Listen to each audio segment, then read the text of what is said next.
shock seemed to shoot through them, severing their embrace. Marlene knocked over her cup. Tea ran over the stolen secret documents and blurred a Himmler signature. A hoarse voice roared, "Herr Kolbe! Herr Kolbe!" The door shook from the banging. The sound of the hard raps echoed down the hallway. "Herr Kolbe!"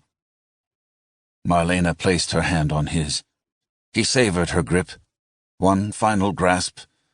Her eyes glistened. Fritz kissed her, staggered into the bedroom, ripped his jacket off the coat hook, and pulled the revolver from a pocket.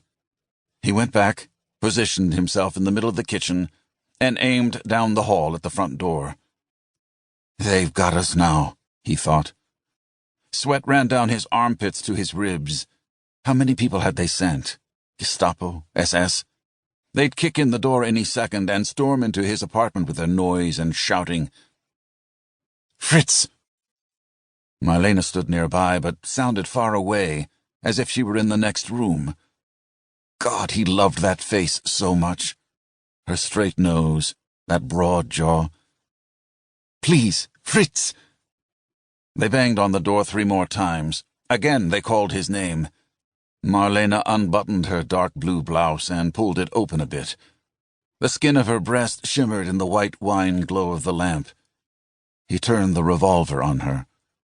His muscles weakened, the revolver weighing a ton now, dragging his arm down. "Here," Marlene said. She placed a hand on her heart. "Herr Kolbe! Open up! Right this second!" He turned to the door, holding the gun with both hands.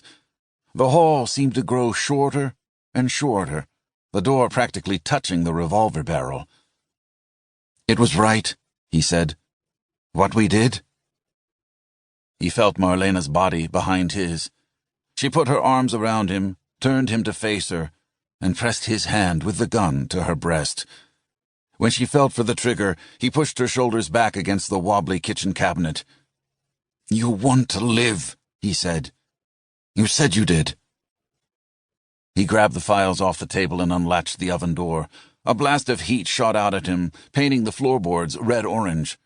He threw the tea-soaked pages into the blaze. Flames licked at swastikas, curled the edges of the pages, and devoured it all.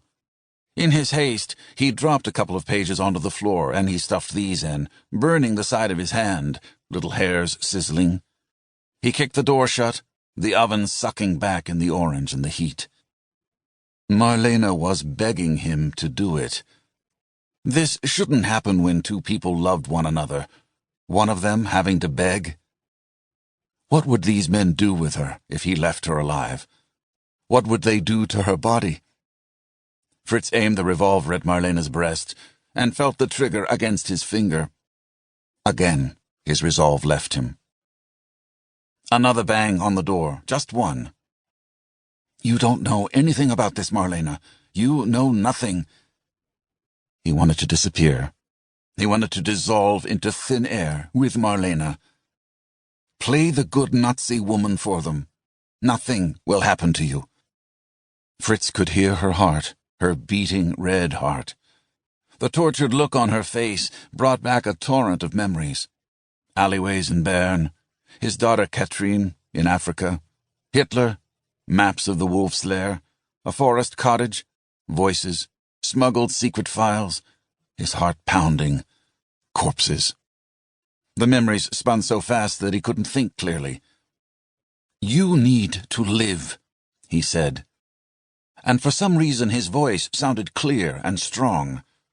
Doubt flashed in her eyes, and a sliver of hope. "Herr Kolbe!" Fritz turned to the door. "Marlene, send my daughter all my love. Tell Katrine what I did. Tell her what you did." He looked back. Marlene had bowed her head, her chestnut hair hanging in her face. His knees weakened, and he had to lean against the framed map of the world that hung on his wall. Marlene pulled open a drawer, the silverware clanking. Her jittery hands drew out 2 knives, the blades flashing. It was so crazy and senseless that he should be proud of her even now. "I love you so much," Fritz said. Then he moved toward the door,